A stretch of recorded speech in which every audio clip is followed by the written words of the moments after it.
Good evening and welcome to Boston, Massachusetts here at Harvard Stadium for the United Women's Lacrosse League Championship. Tonight, the Boston Storm will face off against the #1 seed Philly Force.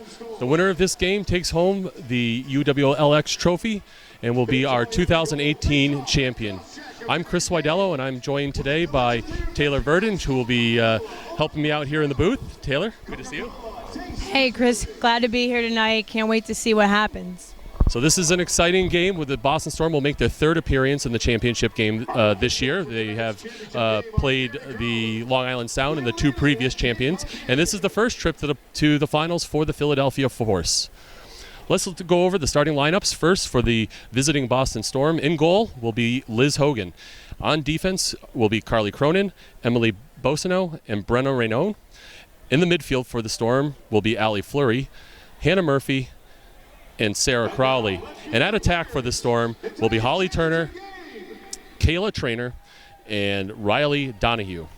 And for the home team, the Philadelphia Force, in goal for the Force will be Brittany Reed. At D, April Ionetta, Kelsey McGovern, and Kelly Glathorn. In the midfield for the Force, Carolyn Carrera, Emily Garrity Perros, and Erica Perrotta. And at attack for the Force will be Alyssa Murray, Michelle Tumolo, and Molly Hendrick. So the starting lineups are happening now down on the field. Shortly we'll be joined by Scott Sudikoff, who will be helping us with the play-by-play this evening. And at halftime of the game, we will have a special ceremony to honor Allie Flury, who has announced that she will be retiring from the United Women's Lacrosse League after this season. This will be her final game for the Storm. The Boston Storm come into this game with a 3-1 regular season record. They finished off the Baltimore ride, which I know Taylor is not too happy with, as she played for the ride this season. And the Philadelphia Force have a perfect 4-0 season record on the regular season, and they had a convincing win over the Long Island Sound in the semifinals this past Monday out in Lake Placid.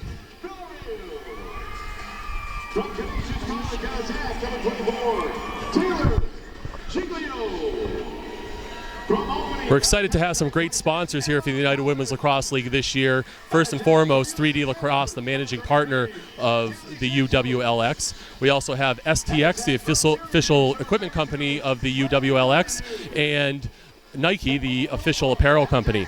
We're also really pleased to have our video partner, NextPro, and our official uniform sponsor, StyleX Uniforms.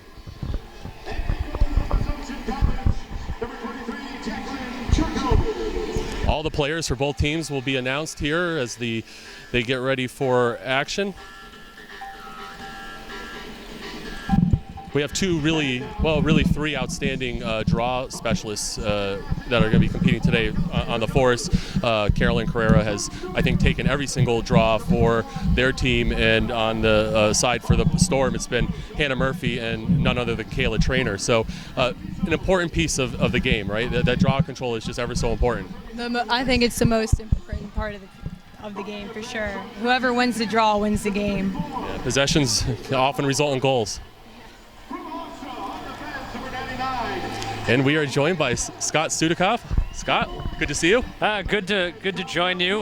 Sorry I'm running a little late with the finish of the Cannons game against the Machine. The post-game ceremony kind of pushed our post-game interviews back a little bit, but I'm happy to be here now. Excited to check out the championship game here. Wonderful. Happy to have you. So we talked about the starting lineups for both teams, and very well matched. You have a very prolific offense in the Philadelphia Force. They have three incredible attackers in Hendrick, Tumolo, and Murray. And then, but not to be outdone, there's certainly no slouches on the other side of the field with Kayla Treanor anchoring the attack for the Storm. She's going to be joined tonight by also Holly Turner, who has been a real key player for the Storm this year, and Riley Donahue, who will be playing in her second game. She graduated recently from Syracuse, and we're lucky to have her for the end of the season. I know Storm are really excited to have her. So we can, yeah, and obviously, these two teams played during the regular season. Philadelphia won that game. Yes. That's Boston's only loss this season. Let's pause now, I guess, for the national anthem here.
I guess as I was saying right before the national anthem, these two teams played earlier. Obviously, Philadelphia won that game. Boston, their only loss of the season. Of course, the Storm are kind of, third championship appearance for them. Philadelphia, first time for them. Sure, I mean, there are players on both sides, though, that have championship experience, whether it was high school, college, or now here at the pros. Yeah, I think there's really confidence on these teams. We were talking about the attack of the force. Two of the players played in the World Cup last year, Tumolo. So on the Philadelphia Force side, certainly not. We have two players who played on the U.S. team last year, Michelle Tumolo and Alyssa Murray, and Kayla Treanor on the attack side. And all these players have played at such a high level. And it's Taylor, you've had the experience of playing at Duke and also now professionally for the Baltimore Ride. Do you think about that stuff? Oh yeah, and also I just wanted to comment because as being on the Ride, just playing the Storm in the previous 3 games, we've been in some pretty crazy situations that I think will really prepare them for tonight. I think, especially coming off the last game, trying to get 2 goals knotted in a minute and 13, and they somehow did it. So I think all season long they've been preparing for this game. 2 great draw control specialists, Scott. Kayla Treanor, who will primarily play attack, but is one of the finest draw specialists in the world, and Carolyn Carrera, who's the specialist here for Philly. All right, we are underway, and the first draw control of the game is won by Philadelphia. They are the number 1 seed, the team in white, and we'll see our first offensive possession of the game. Philly's going to really need their attack unit to show up in a big way today. They have had a very balanced offense this season. They've been getting good scoring from the midfield from the ball carrier Emily Garrity Perros, also from Sammy Cermak, Bryn Boucher. But I think we're going to expect to see Molly Hendrick and Tumolo and also Murray take it to the Storm. But however, Storm have one of the top defenses in the league. They are very strong on D. Certainly backstopped by Liz Hogan in goal, as we have a whistle going against the Storm, and our first free position upcoming for Philadelphia. Alyssa Murray, who had a big game in the semifinals, tries to go low, and she beats Hogan, and Philadelphia takes a 1-0 lead just over a minute here on the free position. So we're going to be a really tough shot to stop. I mean, on that free position, it's just one-on-one essentially with a fast player like Murray, and it's tough to expect Hogan to make the save. And we're Liz Hogan, Syracuse graduate, back in the league this year. As no Storm are excited to have her, and on the other side, Brittany Reed, Oregon product, another outstanding player, hailing from the West Coast. So once again, Treanor and Carrera on the draw control.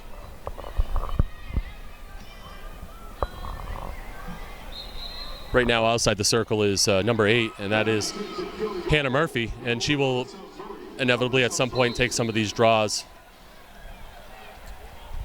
Yeah, if you watch Hannah Murphy and Kayla Treanor, they have a little bit of a language going on the draw, and they really communicate well with each other. That's something I was trying to pick up on the last game, but you don't, at the professional level, since we don't practice, you don't really see that much, but they have a good thing going there.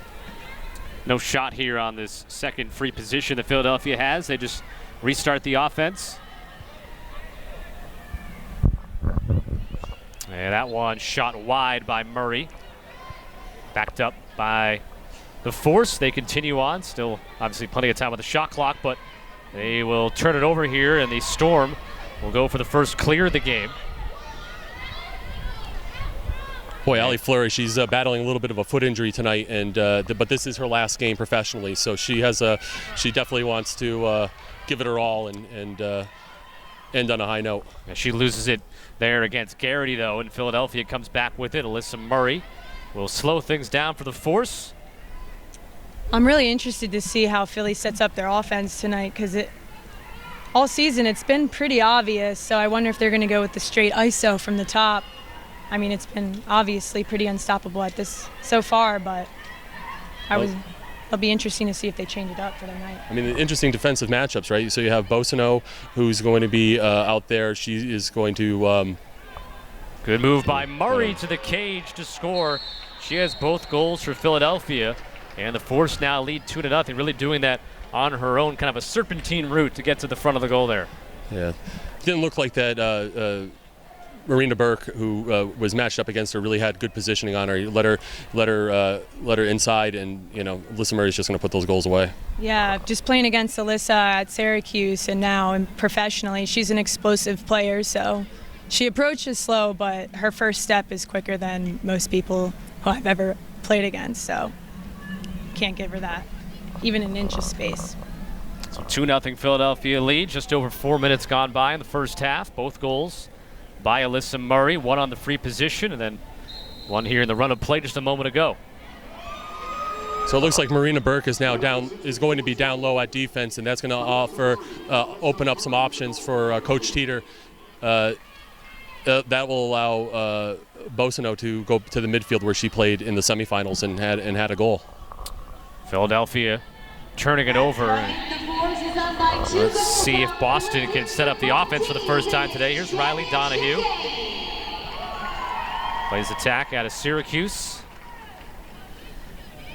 So for the first time in the game now, the Storm can set up their offense, and we've almost played 5 full minutes running time. Still, though, Storm have not been able to do anything offensively just yet. Bounce shot, and that tucked in the far post by Sarah Crowley. The midfielder from UMass gets the Storm on the board, and it's 2-1.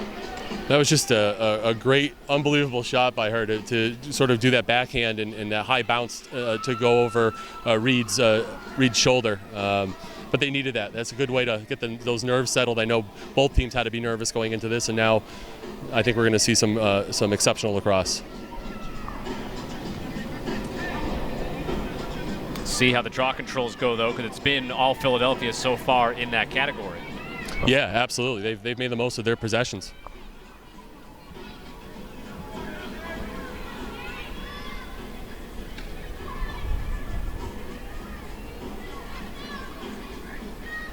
That 3-on-3 draw control now in the game, which I think has made it better, at least from my vantage point. A lot cleaner for sure. I mean, it was just kind of dangerous before, but yeah, it's a lot cleaner. A number of the changes to the professional game, the changes that have been incorporated into the professional game, are now finding their way to college. Right. And there's even been another, essentially the self-restart, which will go down to even the high school, I believe, level in 2019. So now the Storm on offense for the second time, trailing 2-1. And Reed got a piece of that. That was Holly Turner on the attempt for Boston. Yeah, you mentioned the 90-second shot clock started with the UWLX a couple of years ago, and then implemented into the college game, which I gave a big 2 thumbs up for. Oh yeah, it was definitely necessary. If Kayla Treanor continues to get her hands free, it's going to be a real tough night for Brittany Reed. I mean, she loves to get on that goal line extended and use that reach to wrap around. So the Storm looking for the tying goal here in the championship game. Michelle Scannell has it. Now Kayla Treanor. You definitely want to focus in on Trainor's hips. You don't really want to watch her stick, because the second you start watching her stick is the second she's going to either shoot around you or go right past you. Treanor backing it out, 23 on the clock.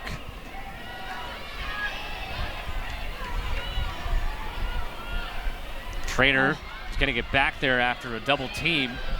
Still have 10 seconds left to get a shot off. Down to 5 seconds on the clock. Ball down with 2. Boston's going to do a better job of handling the ball, keeping possession, not giving these unnecessary turnovers if they are going to be successful against a Philadelphia team that really blew them out of the house in the regular season. And Boston really had to go down to the final moment, literally, to win that game earlier in the week. Yep, I'm still replaying that play in my head. Taylor may push one of us off this the stands. It was well deserved. Yeah, I think the biggest difference is Philly just looks so much more composed on offense. They get the ball around, they work it, they don't make frantic passes. So if Boston can just settle the ball, I think that they'll be in a better position to score the ball. Saw a shot wide, and Philadelphia had the backup. Still 58 on the possession clock, and we've almost played 9 full minutes in the first half, with Philadelphia leading Boston 2-1. Boy, Alyssa Murray really wants this matchup on Marina Burke. I mean, this will be her second ISO on her, and she passed out of it, and then the ball was loose and picked up by Hogan in the crease. Yeah. Now here comes Hogan with it, streaking forward for the Storm. Liz Hogan is not afraid to carry the ball. She's definitely one of the more active goalies I've ever seen. I think she almost took it into her 8 last game. And people were screaming, she can score, she can score. So, definitely not afraid. She could teach Kayla Treanor a few things about an outside shot. She can rifle it with that goalie stick. Force back on offense now. The screen set for Murray. She'll carry the ball down back behind the goal. Oh. And it was trying for, looked like a backhand shot, but just slipped out of the cross. Michelle Tumolo really, she blew by her defender. She, has that quick, shifty speed. It's so impressive to watch. Like Treanor, if you let her get her hands free, she has the same kind of stick skill. She's just a much smaller athlete on the field, but she has the stick skills to shoot around anybody. And the Force take the 2-goal lead back there, 3-1. I believe that was Michelle Tumolo. Yeah, Michelle Tumolo with the goal for Philadelphia. So they regain that 2-goal lead with 24.5 minutes left in the first half. And I believe that was off another free position, and that is going to kill either team if they are giving up that many free positions with the players that are on either side. Goalies just are not going to have a chance making those saves. And now I see that Storm are making a little bit of a change. They're going to go to Hannah Murphy for the draw against Carrera.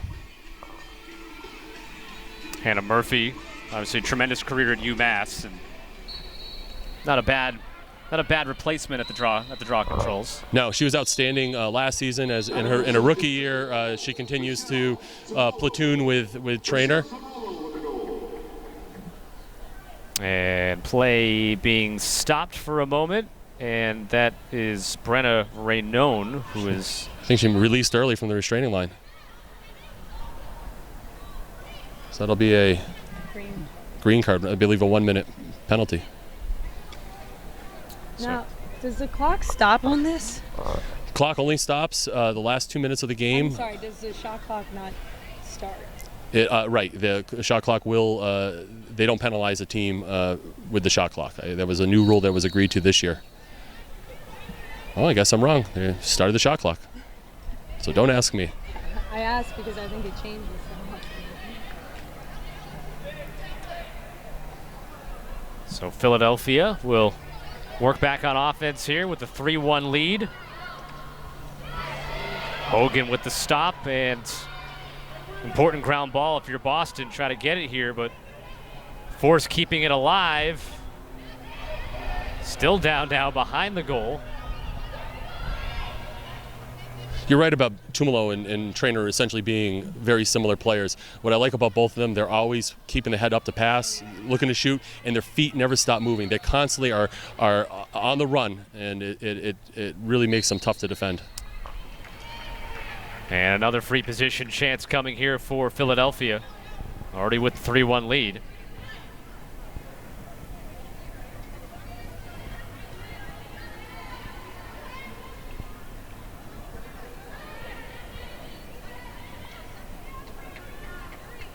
Sam DeSalvo is going to look to extend this lead to 4 if she has her way.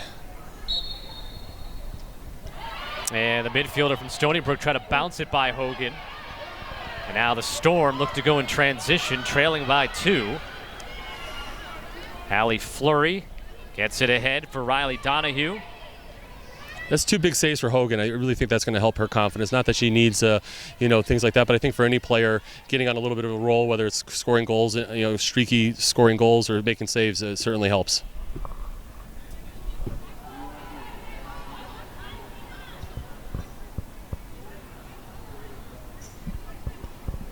Back behind the goal, Riley Donahue comes out from GLE, and now we'll flip it to Treanor. Lost it momentarily, able to regain control, and still plenty of time to work with on this possession after they quickly were able to clear it into the offensive end. Treanor go on one-on-one against her defender, McGovern, as that shot is wide. Yeah, number 42, Riley Donahue, she graduated this past year from Syracuse. She had intended to play hockey, so she was going to, she was drafted by the Storm and decided that she was going to play hockey, so she was not going to be eligible to play professionally, and then decided that wasn't going to be what she was going to do, and the Storm are excited to have her on their roster for the last 2 games of the season. Pass towards the front of the crease was wide, kept alive though at the sideline by Allie Flury. And the Storm still have 25 seconds left to work with on the clock. Treanor goes low and couldn't put it on cage against Reed. And that's still 16 seconds. And that shot clock won't reset unless it hits the goalie, hits the post, or is a goal. Or it goes in the back of the net like it does there for Riley Donahue to get the Storm back within 1, 3-2 here with 20 minutes, 30 seconds, and the clock running here in the first half. So the Storm have gotten goals by Donahue and Crowley, while the Force have gotten 2 from Murray, and the other goal was scored by Michelle Tumolo.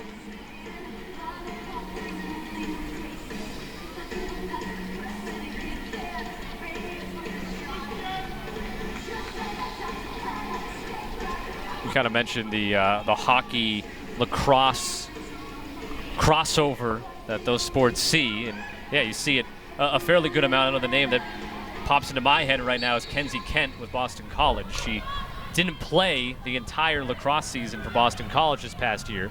They still made it to the national championship game. She focused on hockey. Now she's coming back, and her hockey career is over, but she'll play for the Eagles in the spring, and so they kind of are reloaded to make another run. Yeah. For Boston College, that's going to be a huge, reassurance for them to know that she's going to be there. It certainly keeps them as one of the top powerhouses in NCAA Division I. I think the next thing to see is players who maybe be 2 sport pro athletes, like a Kenzie Kent, who could play in one of the 2 women's hockey pro leagues and then play in this league as well, potentially. Absolutely. I mean, they are incredible athletes. Watching them warm up earlier today, having covered the games this year, the athleticism by all these players is unbelievable. Taylor, your other sport? Any other sports? Oh yeah, I actually played basketball my whole life. I didn't start playing lacrosse until going into high school. So similar to hockey, I think quick hands transitions over into lacrosse. For basketball, it's footwork and just having vision of the field. Free position here for the Storm. Allie Flury's going to look to get on the scoring board here in her last game. Brings it all the way in and beats Reed to tie the game up 3-3. Allie Flury. So after the Force got off to the hot start, 2-0, 3-1, Storm have been able to find their offense here. Yeah, that was really nice for Flury, and you can see sometimes in the difference that the defenders were able to crash and converge on her, yet she still got that shot off. Where on the other side, looking at Alyssa Murray and Tumolo, they're almost getting a free position, but they're also getting a wide open shot on goal. So we're all tied up. This is a game. Well, you expect nothing less in the championship game, or you hope for nothing less. 17:43 and counting in the first half of play at Harvard Stadium. Just saw the Cannons and the Machine play in the Major League Lacrosse finale, and the Cannons they ran away with that one pretty early, winning 23-14. They were scoring out Will today. Poor Scotty Rogers on the other side. Scotty Rogers for one half, and then Kyle Bernlohr for the other half. Yeah. But neither one of them got a rest. Nick Baracco on the other end in the Cannons goal. Got a rest for a good portion of the game. The championship game is well underway. Now Boston a chance to take the lead for the first time today. Have numbers as they attack the goal. A nice save by Reed going down low to stop Sarah Crowley. So great job by Brittany Reed, the goalie out of Oregon. She read that high to low right off the stick. So much will be said tonight about the Force offense, and they have multiple threats at really every offensive position, but their defense is incredibly solid too. Glathorn, McGovern, Ionetta. I mean, they are down the stretch in these tight games that the Force have had. They've really made sure that they've kept them in it. Oh, great spin through the middle by Alyssa Murray, but got a whistle against the Storm. And a chance for a free position. Murray already working on a 2-goal game here. She will retie the sneaker and get ready. Going up against Liz Hogan. A pair of former Syracuse Orange, and Hogan denies her. Taylor, what's the strategy as a player on a free position? What are you thinking about as you head to the goal, knowing you have that one-on-one? As the offensive player, As an offensive player, just quick step in and shoot early. That's what I like to do. If I'm ever taking an 8-meter, just shoot early, hands free, before people slide to your body. And I would imagine Liz Hogan's trying to bait you a little bit, right? Or any goalie give you some area to shoot, knowing that she's preparing to make the save that way. But that's hard to do. I think it goes back and forth. You try to bait her, she tries to bait you. But ultimately, you know where you're going to put it, and she doesn't. So. I like this matchup of Tumolo being covered by Bosino. That's a solid adjustment. I think it's going to slow down. Boucher just loses the ball there out of her cross, and it leads to a Storm run out the other way.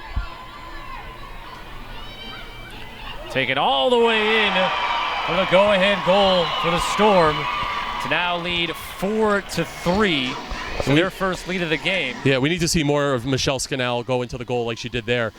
She had 2 goals in her first game, was a huge transition player, going right to the goal, and then she's been pretty quiet for the rest of the season. She needs to continue to do that, just what she did there. Transition the ball, get to the goal, shoot. She has a hard shot, and she's fast as lightning. Those are just a play like that is like the spark that will change the momentum in the game. So she keeps that up. I think it's looking good for the Storm. That's got to be probably the worst place you can turn the ball over, right? Is kind of taking the ball with momentum to the top of your offensive area and giving it up like that. Yeah, when you have a player who runs the ball down for that long, the defense actually looked like they got caught up around the 5 or the 6. They probably didn't even know where they were, and they slid too late. So. Yeah, as a coach, you want to tell you don't want to be giving up turnovers in the middle of the field. You want, if it's going to be turned over, get it out to the wings. So that's just Boston taking advantage of a great opportunity. So a timeout here with 14:04 to go in the first half, and Boston just took its first lead of the game, leading 4-3. They have 4 different goal scorers: Flury, Scannell, Donahue, and Crowley, while Philadelphia has gotten 2 goals by Alyssa Murray and the other goal by Michelle Tumolo. And Philadelphia, the undefeated team, 5-0. Boston 4-1 with, figure it out, their only loss was against Philadelphia. Sure. So obviously the 1-2 matchup here as things shook out with the regular season standings. And this is a different team than Philly faced the first time around. They did not have a Kayla Treanor at attack. They did not have, I believe, an Emily Bosino playing D in midfield. There were a number of key players that just couldn't make that trip, given it was back in Baltimore for a second time in like 5 days. So, Philly's they're going to need to make some adjustments if they are going to contain Boston, a much different Boston team.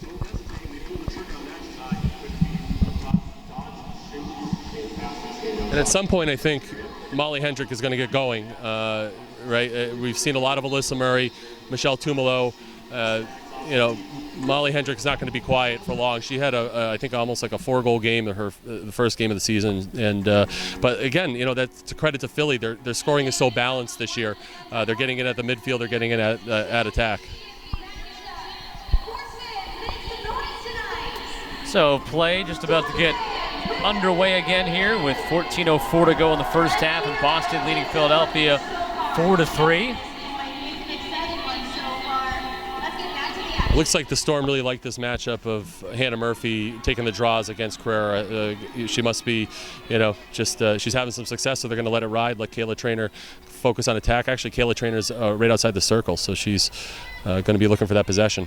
If I remember correctly, Murphy set some records in her time at UMass, specifically in this situation. I believe she's the all-time draw control leader. She was on the Tuarton watch list for a period of time last year. She's playing with some former teammates, Crowley, Kaylee Santos, a few other, UMass products, and she hasn't lost her touch. Now coaching at Northwestern. Bryn Boucher out of Maryland seems to be coming up with a lot of key draw controls, too, on the outside. She's been doing a really good job for Philly. She's grabbing this. Yeah, she's been in the last few of them, right? Yeah. Philadelphia now trying to tie the game up after they led for the majority of this first half. Trailed for the first time today after the goal by Michelle Scannell. And ground ball won by Philadelphia to keep the possession. Shot clock reset because the Storm had it for a few moments there, so possession changed. And now clock is at 78. So far this season, that shot clock has not been too much of an issue. I've seen a few violations, but by and large, that 90 seconds has been plenty of time for these high-powered offenses, all four teams, to do their work. Here's Murray. Got back to the middle. Good pass across and hits the pipe on that shot. A little bit of a mismatch there. It looks like Kristen Hickey, a midfielder, got matched up on Murray, but Hickey is a solid two-way player. She had great position, low on her hips, and was really trying to drive her out.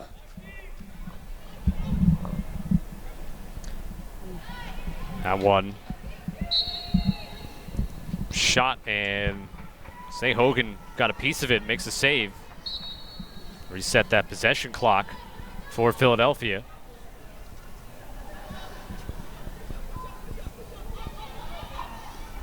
Can hear Liz Hogan even up here barking out instructions to her defense, letting all of her players in front of her know where they need to be on the field and what they need to be doing. And the Force get the tying goal. Just under 12 minutes to go in the first half. Michelle Tumolo looked like she was mowing the lawn that entire time, carrying the ball and then shooting it.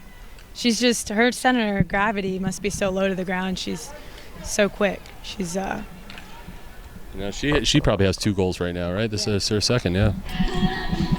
So yeah, her second goal ties the game up 4-4 with 11:32 and counting to go in the first half. The UWLX championship game between the Storm and the Force, Boston and Philadelphia.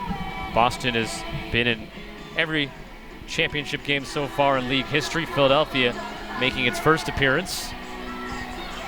Yeah, very different season for Philadelphia. Really, powerhouse. Boston's been consistent, third championship. Long Island Sound did not have the season that they had the previous two.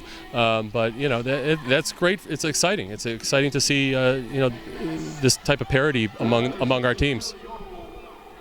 If we're keeping up with the pattern, looks like Baltimore is going to be in the next one. You guys are next for sure. Carly O'Connell was able to track down that ground ball off the draw control, give Philadelphia the possession here. Carly O'Connell not playing too far from home. She grew up in Southborough, Massachusetts. She played at Algonquin. They won a couple of Central Mass titles while she was there in high school, and she went on to the west coast of Oregon to play college. Hogan kicks away the save. Rebound, though, by Philadelphia, so they stay on offense.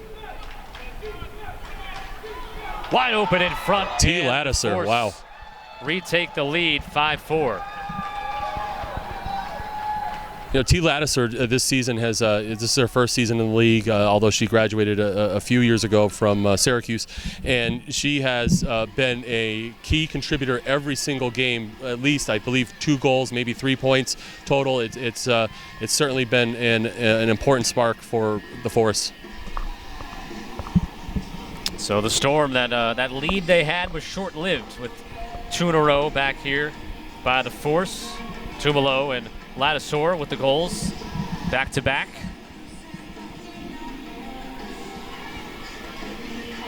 Kayla Treanor going out back on the draw, going to give Murphy a break.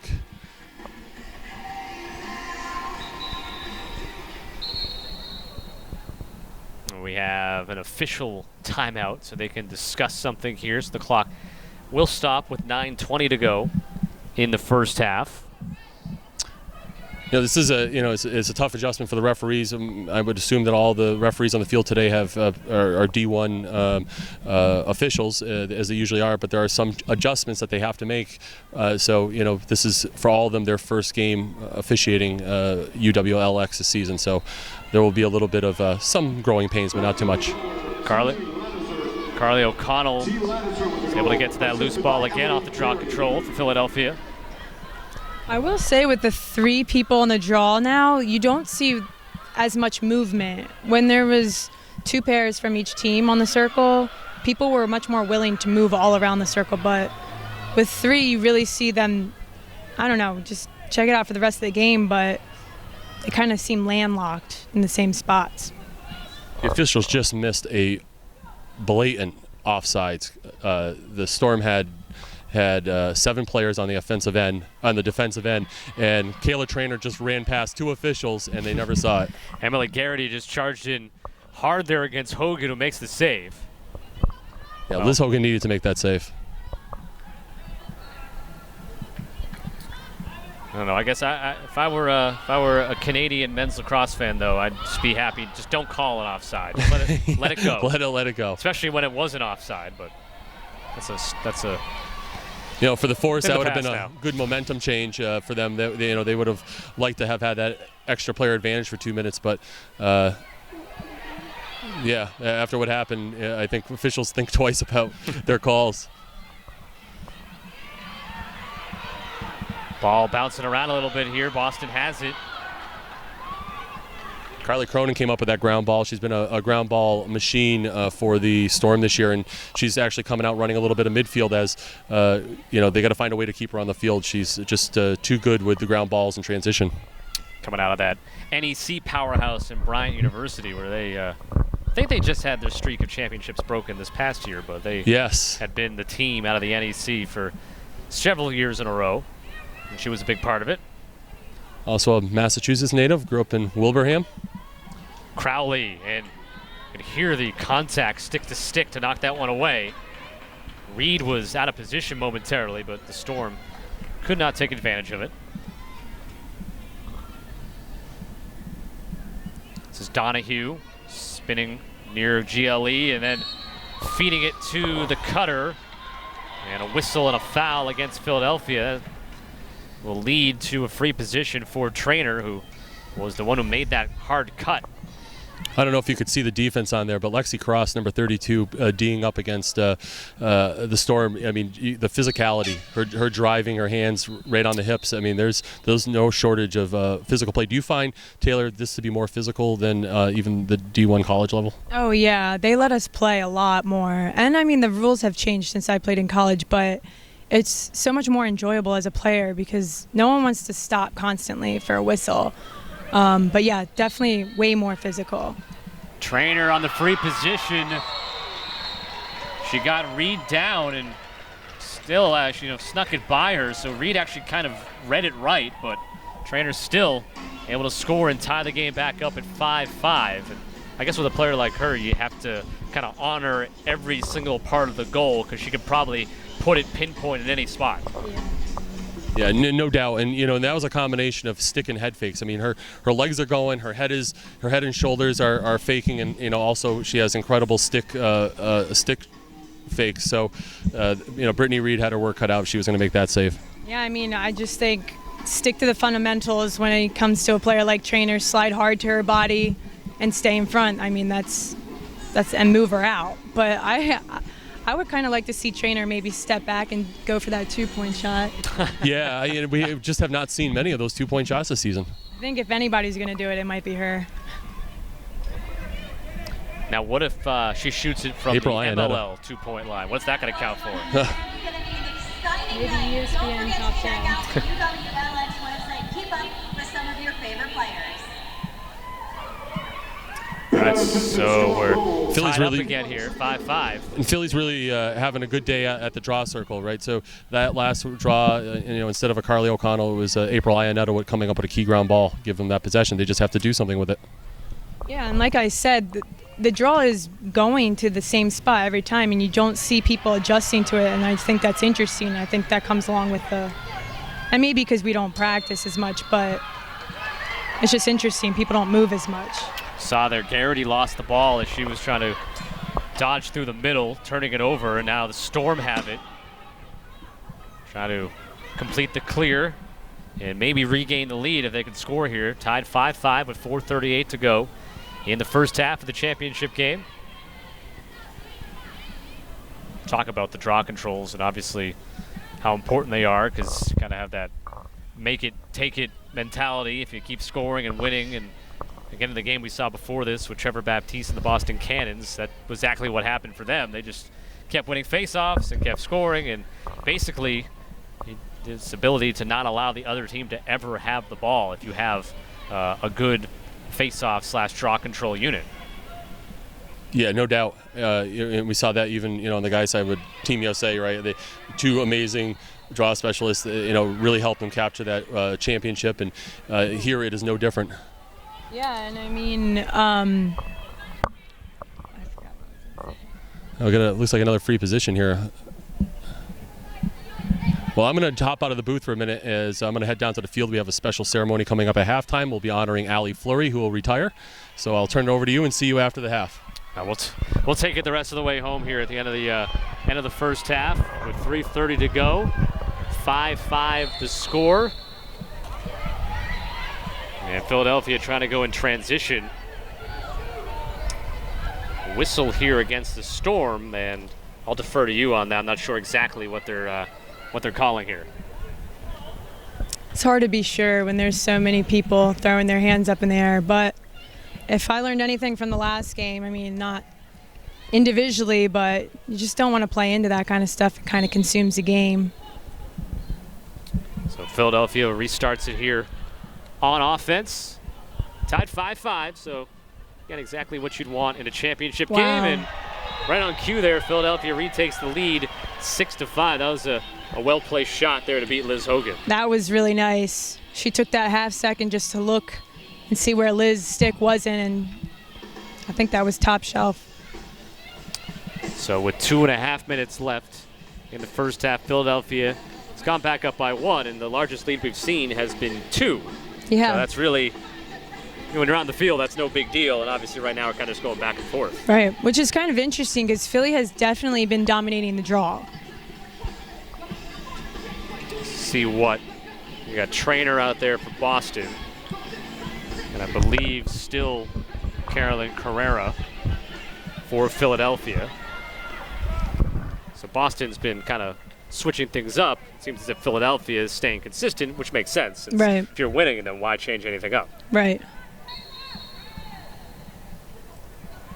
And there's another win for Philadelphia. I can't tell you the last time I saw the ball go the opposite direction. That's why I just can't believe that the two people on the opposite end won't move to where the ball's going. It's interesting. Bryn Boucher was able to get to that, pick up the loose ball for the draw control, and Philadelphia back on offense, leading 6-5 with 1:25 left to go in the first half. Boucher now with the ball and her cross. That Philadelphia goal, T. Ladouceur from Michelle Tumolo. T. Ladouceur scoring her second goal of the game a few moments ago to put Philadelphia back up by 1. And now Philadelphia a chance on a free position, and Another one of those, it's one of the spots you want to be in. Oh, yeah. One of those top 3 spots. Yeah. Defense, though, was able to slide over before a shot, but we'll do it again from the same spot. Smart pull out by Murray.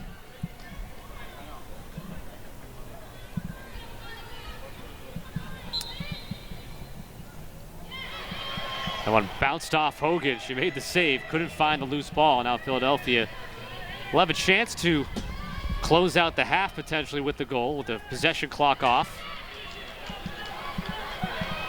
Got back to that ground ball, keeping it alive with 15 seconds to go in the half. Backhand, and from my angle, I wasn't sure. That looked like it may have gotten the post. It definitely took a redirect the other way. Now 5 seconds left. Oh. And that will do it for the first half of play. Philadelphia will have a 6-5 lead at halftime. Got a couple of goals from Tumolo and Murray, and Boston was a little more spread out. 5 different goal scorers: Flury, Treanor, Scannell, Donahue, and Crowley. So again, first half, what you want to see from a championship game, right? Oh yeah, definitely. It's been really exciting. I think you wish you were on the field, I know. Oh, definitely. But I think it's interesting that the Storm keeps switching up their drawler, but I don't think that that's a part of the draw they need to switch up. So we'll see what adjustments they make. All right, so we are at halftime here, 6-5. Philadelphia leads Boston.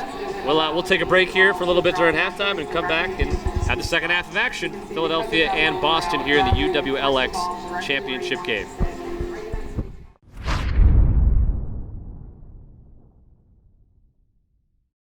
All right, halftime wrapping up here at Harvard Stadium, getting set for the second half of play with Philadelphia leading Boston 6-5. And mentioned it earlier, Alyssa Murray and Michelle Tumolo each have 2 goals for Philadelphia to lead the way, and then Boston has had 5 different goal scorers with Flury, Treanor, Scannell, Donahue, and Crowley all scoring. And just on the field during halftime had a little bit of a ceremony as well for Allie Flury playing in her final game. Yeah, Allie Flury, just a phenomenal player. She was an All-American at Denver. She holds the all-time scoring record there. She played 96 games and had a point in every single one of those games. She was a pioneer in the sport of professional lacrosse, being on the first Boston Storm team. And after 3 years, she's 30 years old, and she said, I just want to give my body a rest. But I knowing Allie, I think she's going to get the itch. And of course, I think the Storm would take her back in a heartbeat. So the second half is underway. Philadelphia in the white now, attacking to our right, and couldn't keep that one in bounds. So the Storm will have it for the first time in the second half. Interesting going sliding feet first instead of hands first on that one. If you're gonna lay out, I guess you should lay out, right? So here comes the Storm on offense. Hannah Murphy moves it off to her right. The Storm has done an awesome job of staying spread out. I usually credit that to Philly being so spread out. It's kind of discipline that it's hard to get a whole team to come around, especially when you're not practicing and stuff. But I think the Storm has done a pretty good job tonight of really keeping their offense spread. Spacing is just so important. Treanor coming out from behind the goal. No shot or pass available just yet. Philly defense has been pretty solid, right? Close game. I have to believe that Philly, just said keep getting shots on Hogan. But if I'm Coach Teeter and the Storm, I have to be saying, listen, we're going to take care of the ball, make the most of every possession, and really work these matchups with the Storm attack, and especially the stature of Kayla Treanor here. Off the free position, he'll pass, and then wide open in front, and the Storm. Hannah Murphy, wow. Tie the game back up, Hannah Murphy. Yeah, so defense kind of obviously has to pay a lot of attention to Treanor. She gets rid of it, and that extra pass in the end leaves Murphy open for the score. Yeah, I mean, it just totally looks like they just froze and watched the ball, but people are moving while they're watching the ball, so. She caught that from her shoelaces and just one motion underhand. It was just a beautiful shot to watch. It's almost like a toss right in the goal. Yeah, absolutely. It's always pretty impressive to see a team, 6 goals, 6 different goal scorers. So really spreading it around. Spreading it around for sure. And that hopefully will serve them well, right? Defense can't just say we're going to lock off a Kayla Treanor. Somebody else is going to get it done, and that's really what has been Philadelphia's success this entire season, or what has made them successful this entire season, I should say. So Philadelphia led 6-5 at halftime, and now the Storm have tied the game up. Philadelphia led 2-0, 3-1 to begin the game. Then we saw the Storm come back, take a lead momentarily, we'll say. This is somewhat similar to the semifinal game that Boston had to play, where there were 6 ties throughout it. And ends up being a 1-goal win. This feels a lot like it. Emily Howell had it there momentarily for Boston, so they now have a chance to retake the lead.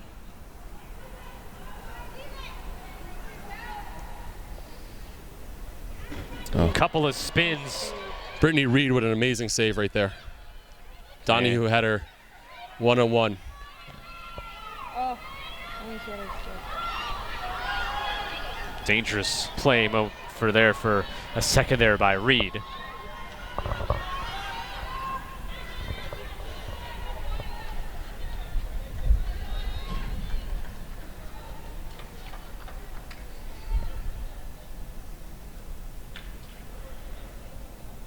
Four minutes gone by in the second half. This is Garrity dodging from the top. Classic ISO. She almost got away through 3 defenders there. I feel like if there's ever a ball on the ground, Michelle Tumolo is somewhere around it to pick it up. She is just remarkable at her using her speed, but also her awareness. Murray against Burke. Marina Burke back on one of her home fields when she played at Harvard. And Hogan can't stop that. And the Force retake the lead 7-6 here. Erica Perrotta, again, she's been a big part of the midfield scoring for Philly, and she comes up with a very timely goal to give them the lead.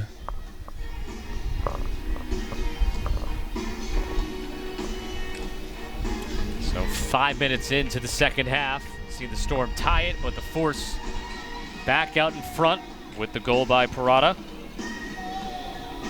Played collegiately at High Point. Don't hear High Point too often. No. When it comes to the women's lacrosse game. Look up and down these rosters, you kind of see a lot of the usual suspects, like a Syracuse, Stony Brook, Maryland, North Carolina. See James Madison on there, of course, the reigning national champions.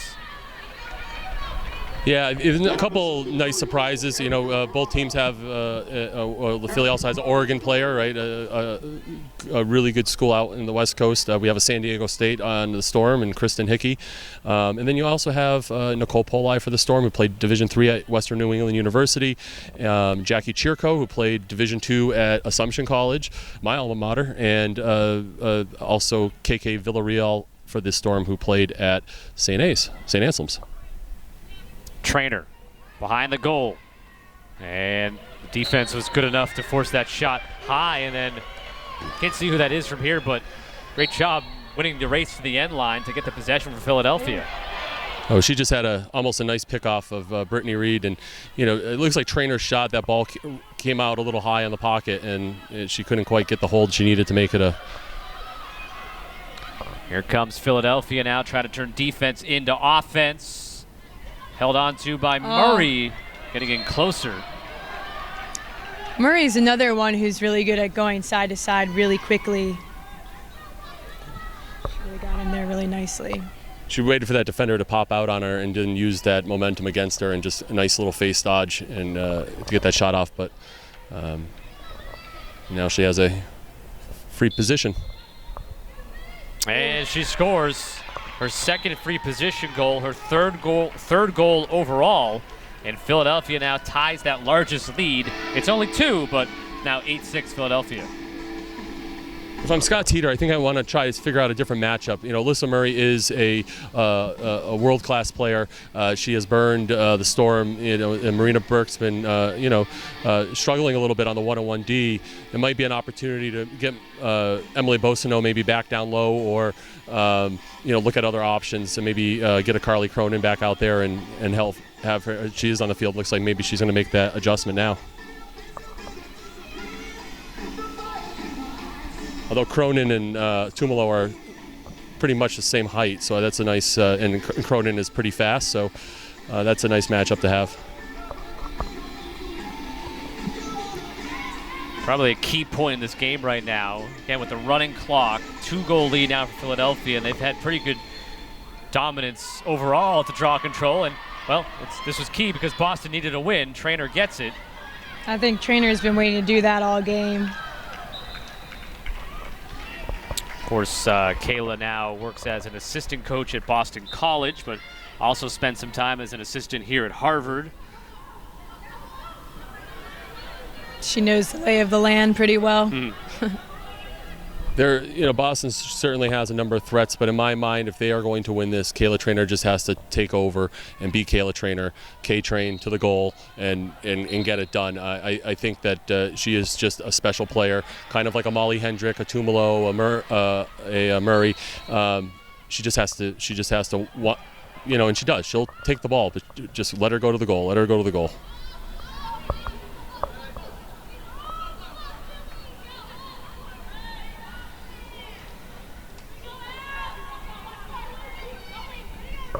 Boston trying to attack early. And a good job by the Philadelphia defense to collapse on that chance as it was developing. And so the Storm looked like they had a chance early in that possession, and turns it kind of into almost a wasted possession. That was a really nice check on that Philadelphia put on Boissonneau. I mean, she was looking to score there. A nice little stick check, and here's the force on offense again. Got to have a stop here on defense for the Storm. Carly O'Connell had it. Now here's Alyssa Murray. Looking back towards her midfield and slowing things down. Now attacks to the left. Liz Hogan's best friend right there, the pipe, helped her out. Honestly, if I was on Storm, I would just maybe call a zone. I mean, I know it's easier to see it from my position right now, but they've run the same thing every single time. O'Connell tried to pass that one down in front. Didn't connect, but Tumolo picking it up again for the force. Coming up from behind the net, it's Garrity.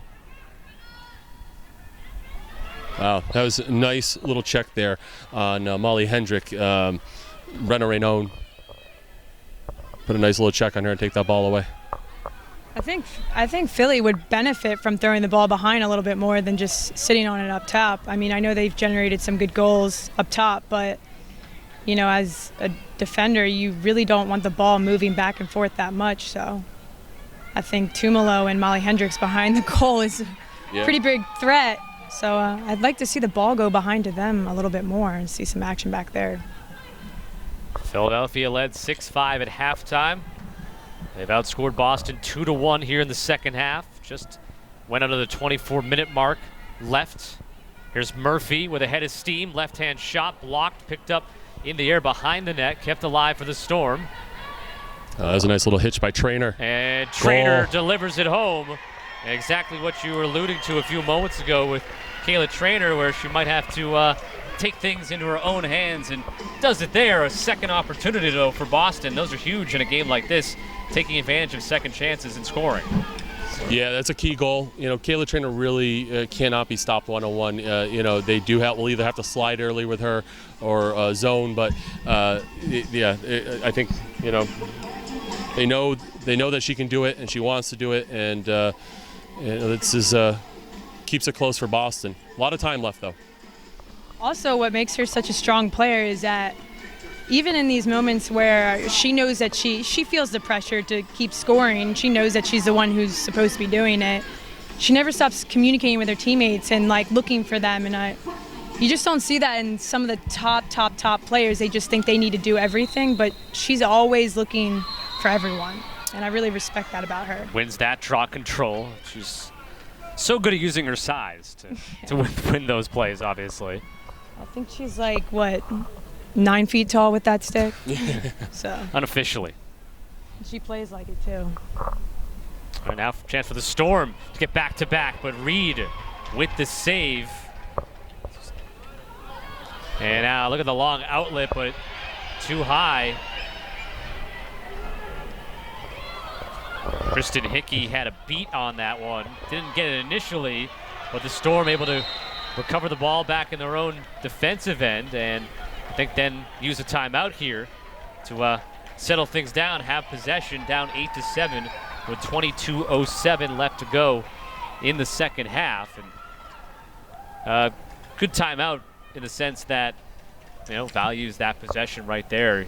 You get possession, call timeout, settle things down. Now a chance to draw something up and tie this game up. Yeah, they have 2 timeouts to use, so both teams here. So this is a good opportunity with to keep possession. And I think Scott Teeter just wants to say, hey, listen, we got to settle it down, look for our chances, and keep it close. I mean, this is going to come down to the end. This is not going to open up. It's going to be a 1 or 2 goal game in the end, either way. We talk about the draw being such a key possession of the game, but also transitioning the ball really goes under the radar. And Philly seems to be throwing it away right now, but taking care of the ball in transition is every bit as important as winning it on the draw.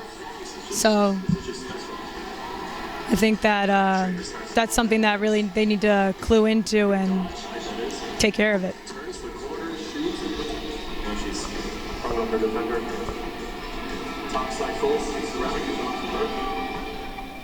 So Philadelphia coming in 5-0, number 1 seed. Boston 4-1. Their only loss was to Philadelphia in the regular season.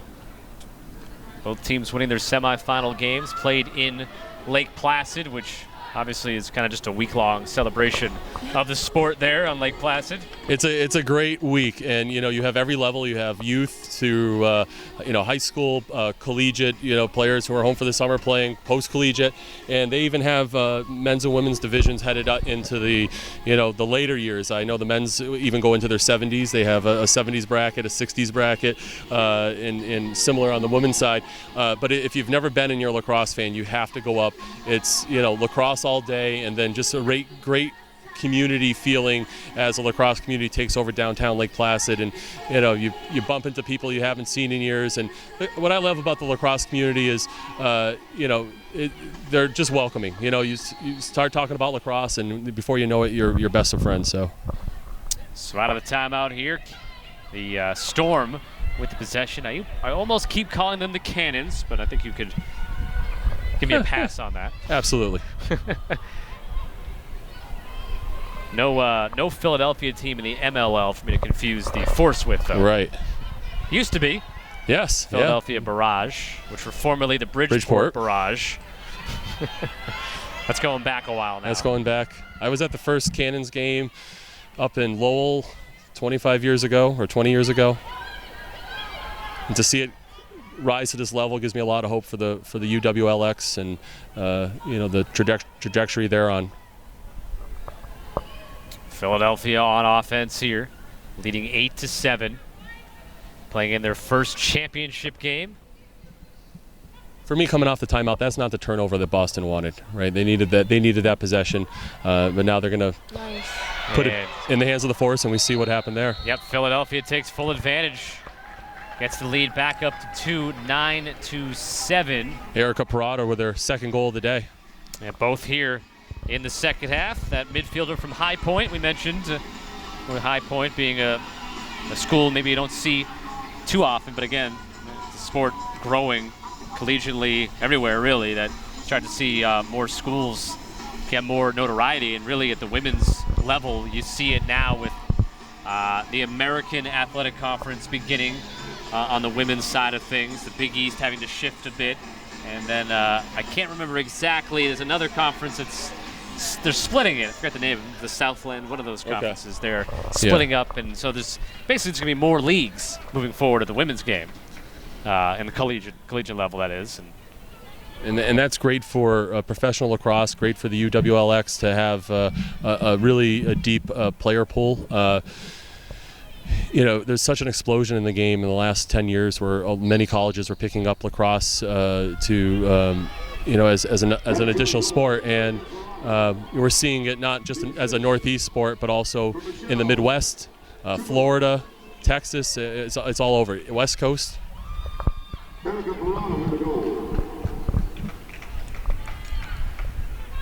So now, Philadelphia with the 2-goal lead and possession, with 19.5 minutes left to play in the second half.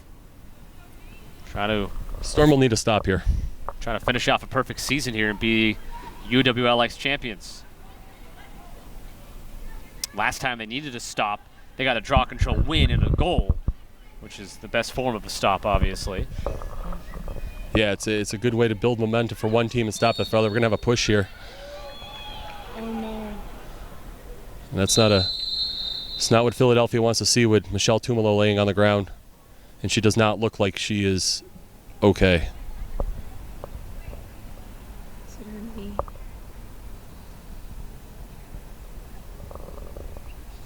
Trainer is headed out to check on Michelle's knee. Obviously, you don't want to see an injury at any point, but championship game here to celebrate, obviously, the league and the sport, and you don't want at any point, but she's right back up, and she's okay. She's a tough player. She may have just potentially jammed her knee in the turf, which doesn't feel too good. Hey, why don't you score a goal, though? How about that? She just had a lefty snipe, put it top left corner of the goal over Liz Hogan's stick, and see her. She's hobbling off a little bit there, but hopefully not before doing some damage. Yeah, hopefully it's just a bruise, if anything. That'll be a big loss for Philly if she doesn't. Could be one of those things too, where just keep moving, keep playing. If she stops moving, stops playing, that's when the pain might set in. That's when everything goes wrong. Right. One of those things where tomorrow morning might be an issue. So she's probably hopefully thinking finish out these 18 minutes and then worry about it tomorrow. Well, for the first time today, a 3-goal lead for Philadelphia, 10-7. So we put our eyes towards Kayla Treanor here and see if she can, as I like to maybe put it, Kayla Treanor things and get Boston back on the positive side. But, huge draw control win for Philadelphia. Yeah, that's they've been running down those ground balls on the draws and making possessions. We talked a little bit earlier about the importance. Taylor and I were talking about the importance of the draw, and those extra possessions do usually result in extra goals. And so Boston has to figure out a way to neutralize the effectiveness of Carolyn Carrera. Oh, great dodge, but good slide. Yeah, better slide, right? And at some point, I think, now while there's still some time, I would like to see Boston maybe take attempt a 2-point shot. Sarah Crowley gets called for a shove there, which will set up this free position for Philadelphia. And Carly O'Connell's no stranger to scoring. She was a dominant last year with rips, and looks like Hogan got a piece of that off her leg. Philadelphia keeps it. Murray. Tough angle. Hogan got a piece of it, not sure where it was. Hogan lands on top of, I think that was Murray down on the turf. That can't feel too good. Surprisingly, that was Molly Hendricks' first shot on goal today.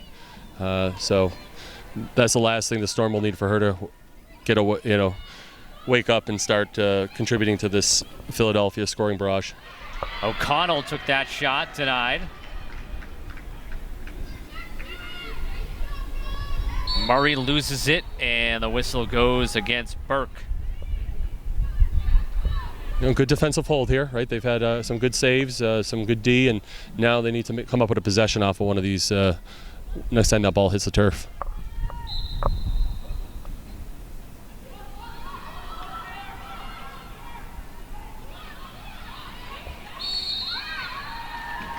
Shooting space violation against Boston. Set up free position here. Philadelphia. Yeah, you're not allowed to park yourself in front of the shooter and use your body as a barrier. So that's costing the Storm right now. Third goal for Erica Perrotta there. Seems like they found Hogan's weak spot, low right corner. I think like the past 3 shots have gone right there. I know she's probably talking to herself in the cage right now, and hopefully we'll tighten up there. But they're shooting to one spot on her. So Philadelphia's extended the lead out to 4, 11-7 with 15:30 left. We have a timeout on the field, an official timeout, and it's going to give a chance for Boston to sort of to regroup here, because I think right now they're in that spot where this game over the next couple of minutes is going to go one way or the other. It's going to go completely tilted in Philadelphia's favor. They're going to run away with it, or Boston's going to have to start to make that comeback slowly but surely.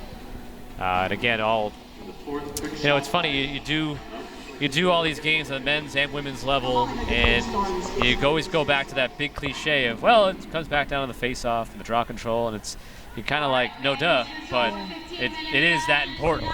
Yeah, sounds cliche sometimes, but that is exactly what it's about in lacrosse. Possessions, and the quickest way to at least get one after every goal is off a draw. I mean, you got face-offs in hockey, but you can lose a face-off and get the puck within 3 seconds. It doesn't really matter. So that stat is not as big of a deal in that sport, but I think, it's sometimes still understated how important the draws are here. Yeah, I think if you're on the Storm, you're coming out thinking all about this next draw. That's all you're thinking about. Got to get this next draw. Having coached for a long time, I would always say, listen, you're going to win the ground ball war, you're going to win the game, and there were very few games I was ever involved in where the team that had less ground balls ended up winning. It was a rare occasion, because those are just added goal opportunities. They shouldn't even call them possessions, just added goal opportunities. And it looks like Michelle Tumolo's back out there. She's stretching out her legs, but she got checked out, and I guess she's ready to go. See, at the draw here, it's Murphy for Boston. Murphy, you got Treanor playing one of the wing positions, and it's Kayla Treanor who will pick it up.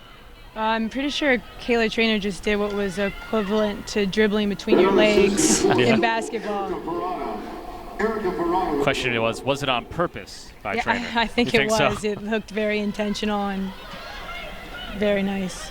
All right, see if they can take advantage of the draw control win, get back within 3. Murphy. Now Flury with it, playing in her final game. Still a good amount of time left. 48 seconds on the possession clock, 14:42 overall in the game.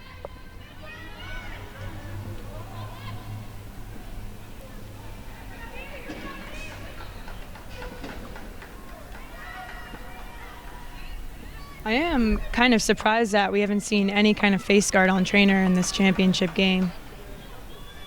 Treanor flips it out to Murphy and draws the whistle on Philadelphia. So, the Storm, they used about 70 seconds there of the clock, but, it's good to be patient here. It's not as if they have to really rush just yet and now get a good chance on a free position. No, and I like Murphy here on the free position. She's been very effective. She's a good shooter. Just bounced it wide there. Still 18 seconds left on the clock. And here's another player that can really get it going for them, Riley Donahue. All-American, I think, all 4 years at Syracuse. She certainly has the tools, and she can help keep some pressure off of Treanor. But she's got a tough defensive matchup. She's pulled Kelsey McGovern. Or no, I'm sorry. She actually has picked up Lexi Cross. Well, they've reset the clock here, so they may have ruled that Reed actually got a piece of that bounce shot off the free position by Murphy. So the Storm will certainly take that. And Treanor just wide. Working hard. She is working. working. To the Philadelphia defense, they're making her work for those shots. It all comes down to this game, right? So we're going to see all the players on both sides just giving it their all, and nobody is working harder than her right now. And now Flury draws the free position opportunity.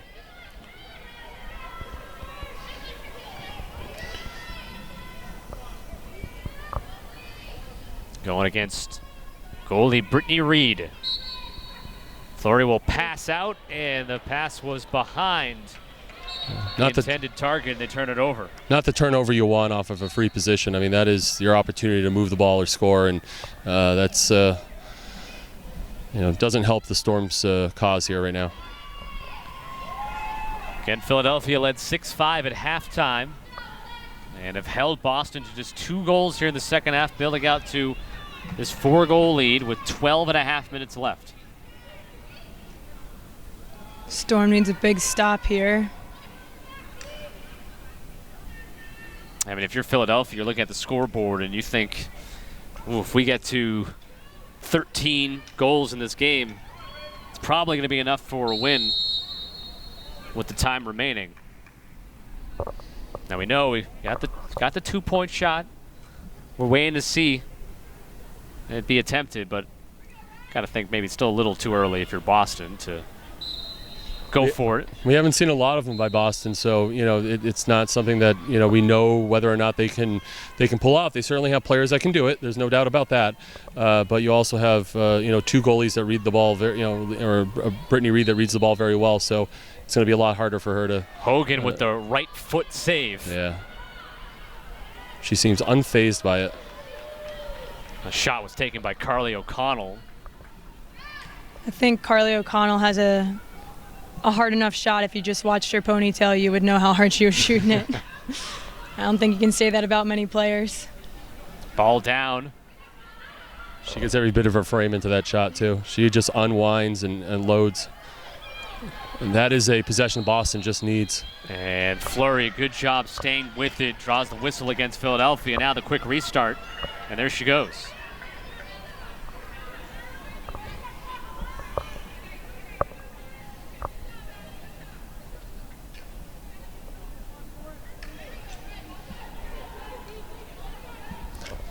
I think that's Michelle Scannell with the ball right now. I like to see her get a run.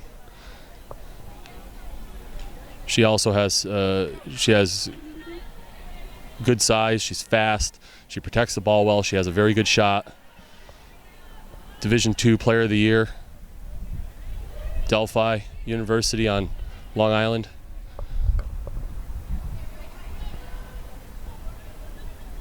Halfway through the possession clock here. There's Scannell. Steps to the middle, draws the double, and ball ricochets into the goalie, Brittany Reed. That was a really good sliding to the body on defense, and it pays off when you do it the right way instead of swinging for a stick. And now Philadelphia coming in transition. Didn't have the look that they wanted.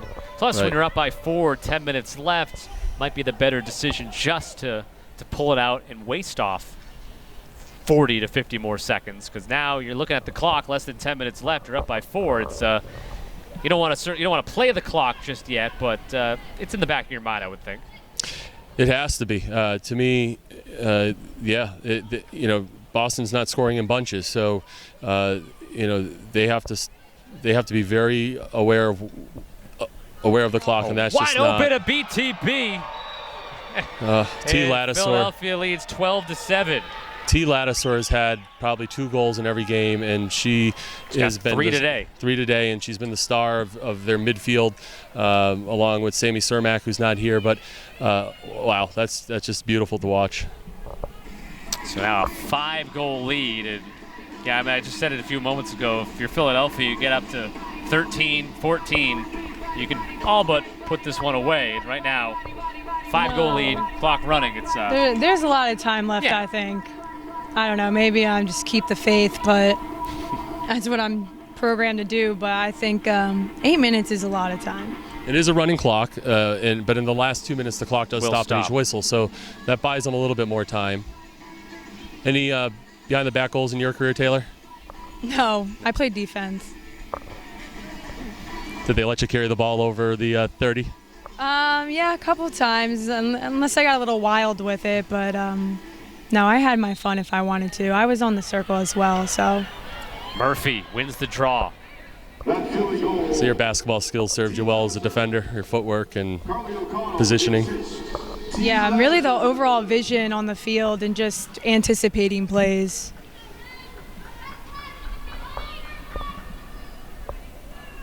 And I got 8 minutes left now. You know, I did mention earlier that this is really where Kayla Treanor needs to take over, but you know, Storm also have to understand that if Treanor can't get it done, if she's being D'd up well, that they can't just watch her. They have to find somebody else has to step up. I think it needs to be a Donahue. It needs to be a Bosino, even a Sarah Crowley. They just got to come. They got to come alive and scrap here, and she gets a free position. She's about to crank it. It looks like. This might be our first 2-pointer of the game. If just take it back. I just want to see her do it so bad. Oof. Reed stops it, and it's still going to be Boston's ball. They award them the possession. I really thought that was a continuation of shot. I think they called it off of Philly. It's interesting, but ground ball. Storm have to save it. She does it all. She does it all on the sideline.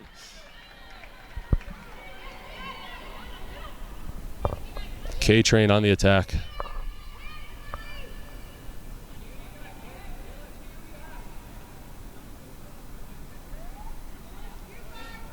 Still with it.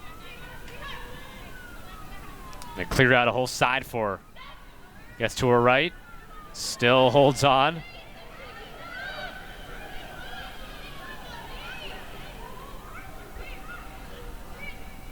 Really outstanding D by the Force this game. I mean, they've really found a way to keep bend not break, right? Like Kayla Treanor will inevitably score, but they're making her work for everyone. And another turnover.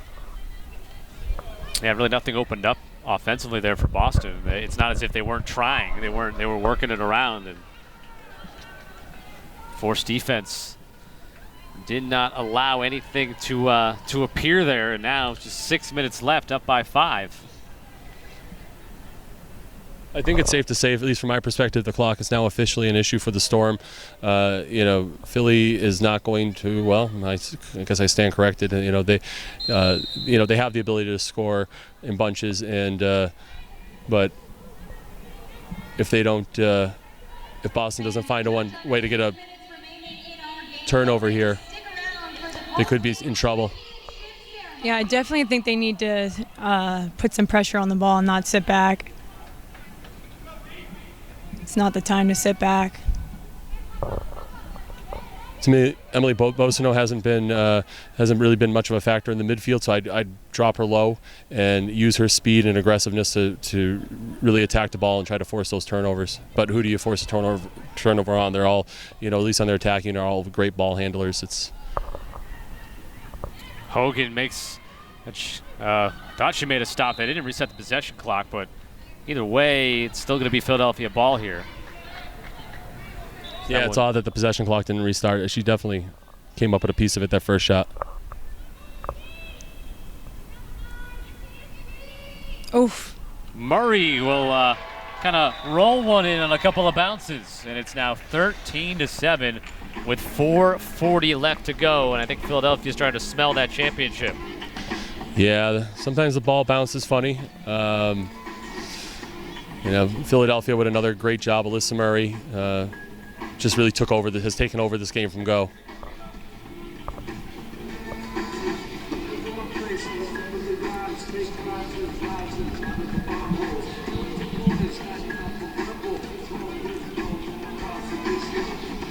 I think if Boston can win this draw control, get a goal within the first 30 seconds, maybe a little bit of a momentum build, but it has to happen now. It has to start on this next possession. And if Philadelphia wins this draw control, to me, it's over.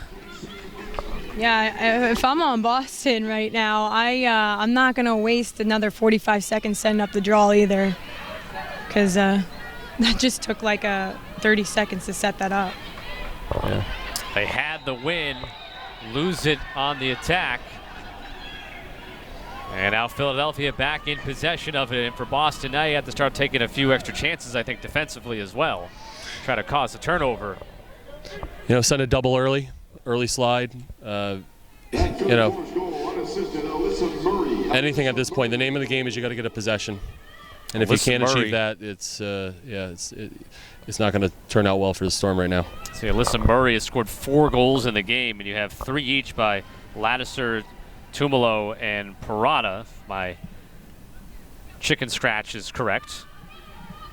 Yeah, that looks accurate. Those players have really dominated. That would be all. That'd be all the goals right there. All 13 of them coming from those 4 players. You know, you look at the Force bench, they have about a handful of reserves. Storm have a full 20 players on their roster here today. But the Force have played with a roster of this size all season long. And, you know, it's these same names that have just come up game after game. Sammy Cermak certainly has been in there. Bryn Boucher has put in a few goals during the season. And, you know, they have balance. They have balance in scoring. Yeah, and I think that these players just know how to step up. I think the best players, big players, step up in big opportunities and big moments. So I think they're just doing what they always do and what they do best, honestly. Yeah, shot clock will probably reset on this as it hit the post, and you know, less than 2 minutes. Time is winding down. Yeah, I don't really know why Storm's parking it in between the 8 and the 12. They have nothing to lose here. They have to get out on it. All in all, I think just great seasons for both teams. You know, you really have to tip your hat to the Force. They reloaded in the draft and in the supplemental draft. They got 2 of their key players back in Tumolo and Murray from the U.S. Team that played in the World Cup.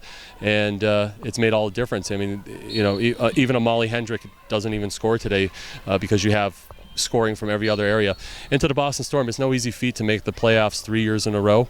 You know, I think, you know, I think they'll be disappointed, but I think they should be proud of what they've accomplished this season and all the hard work that they've put in.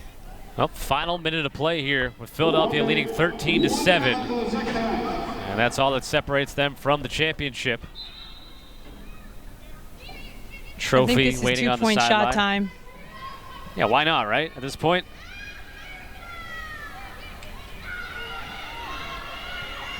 Send it through her legs.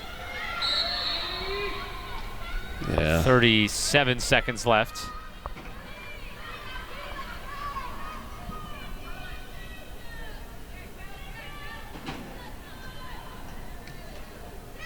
And Reed will snag that one with 25 seconds left, and Philadelphia now can run out the clock. Well, congratulations to the Philadelphia Force, to Coach Mike Bedford, all that he has done to put together a championship team here in 2018. They should be really, and I can see how excited they're getting right now.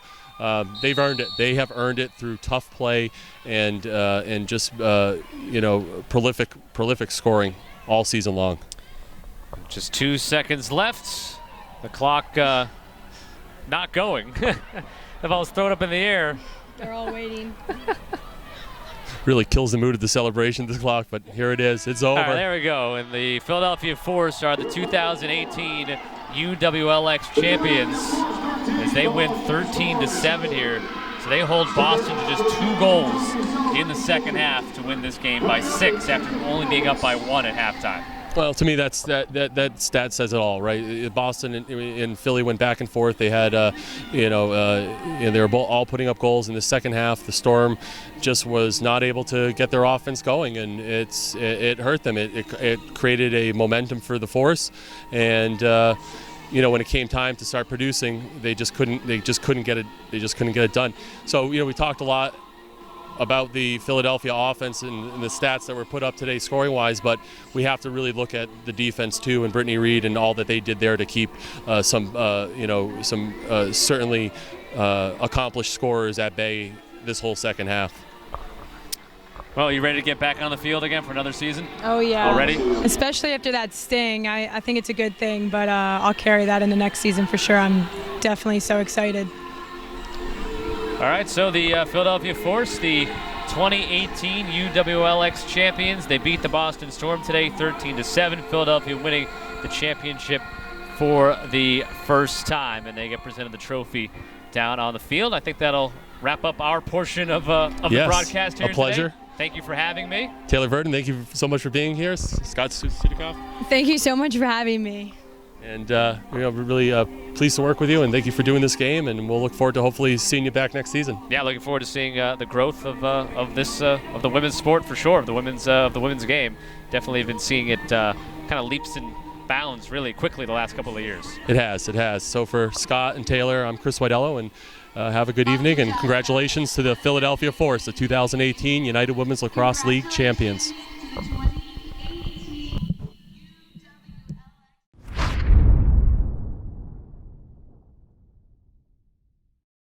Hey, Chris Widelo down here on the field with the league champion, Philadelphia Force MVP, Michelle Tumolo. Michelle, congratulations. Thank you so much. It was awesome. So you put on quite a performance today. The Force got it done on offense in a number of different ways, you being one of them. You went down, though, late in the game. Everything okay? Everything's great. Just a couple calf cramps. I'm used to them. Got to take care of that before the game. Yeah. So you've played at the high level. You've played at Syracuse. You've been on the world team. What does this mean to you? It's awesome. Being a part of the UWLX for the third year now, it's been amazing. And I think the Philly Force has come a long way. And to go 6-0 in a season and win the championship is amazing. And this team, I couldn't ask for a better team. I'm obsessed with these people. It was so fun to play with them this whole summer, and can't wait to get back next year with them. So you have offense like you have yourself. Of course, you got Alyssa Murray and Molly Hendrick. We saw this season a lot of scoring from T. Ladouceur, Sammy Cermak. List goes on and on. Talk a little bit about Brittany Reed and the defense and what they have done, because you don't maintain this 13-7 lead unless they're on fire. Honestly, we're able to do what we can on the offensive end because of them.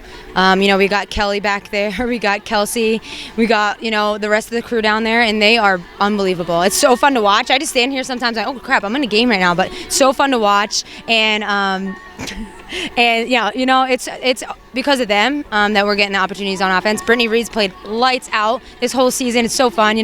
Coached her at Oregon, and now to be our teammate is so fun. She's unbelievable. Well, you make it all fun to watch, and it's so impressive. I want to let you get back with your team to celebrate. You deserve this. Congratulations again. Thank you. Go Force.